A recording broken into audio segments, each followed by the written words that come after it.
नमस्कार, value of nature में आपका स्वागत है।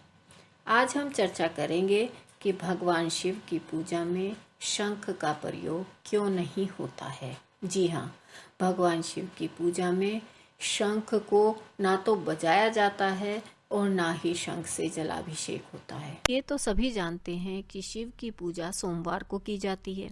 शिव की पूजा में बहुत सारी चीजें अर्पित की जाती हैं जो अन्य देवताओं को नहीं की जाती है, जैसे कि आक, बेलपत्र, भांग आदि जो अन्य देवताओं को नहीं चढ़ाए जाते।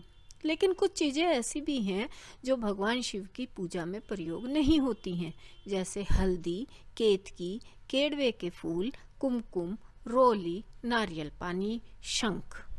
हिंदू धर्म के अनुसार सभी देवी देवताओं के पूजन और प्रसाद संबंधी कुछ विशेष नियम होते हैं, जैसे कृष्ण जी को दही का भोग पसंद है। माँ संतोषी के व्रत में खटाई मना है। ऐसे ही भगवान विष्णु को शंख बहुत प्रिय हैं। अगर हम भगवान विष्णु और माँ लक्ष्मी को शंख से जलाभिषेक करते हैं तो वह बहुत प्रसन्न होते हैं। वहीं भगवान शिव की पूजा में शंख ना तो बजाया जाता है और ना ही इन्हें शंख से जल चढ़ाया जाता है। अगर भगवान शिव की पूजा में शंख का प्रयोग किया जाता है तो पूजा को असफल माना जाता है। शिव जी की पूजा में शंख का प्रयोग क्यों नहीं होता है, इसके पीछे एक पौराणिक कथा है। इस कथा के अनुसार एक बार श्री राधा गोकुल धाम से कहीं बाहर गई हुई थी। भगवान कृष्ण अपनी सखी विरजा के साथ विहार कर रहे थे। उसी समय राधा वहां पहुंची तो श्री कृष्ण को विरजा के साथ देखकर उन्हें बहुत क्रोध आया।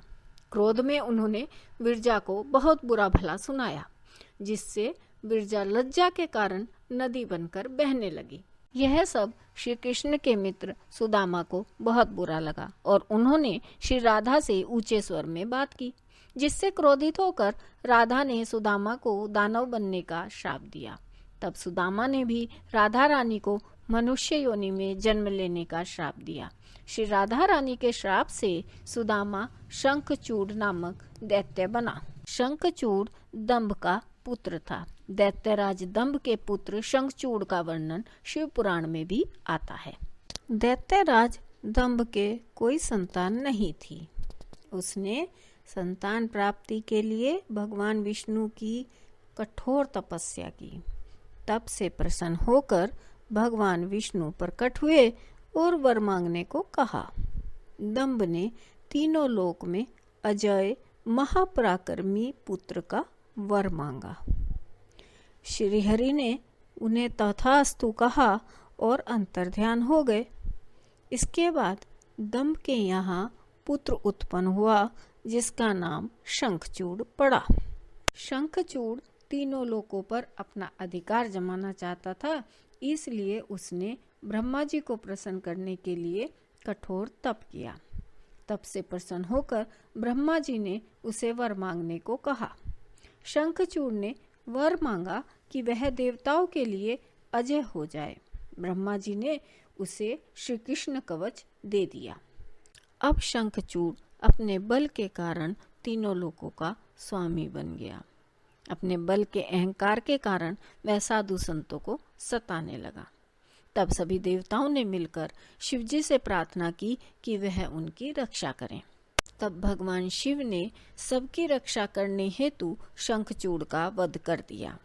यह शंखचूड़ भगवान विष्णु और देवी लक्ष्मी का परम भक्त था।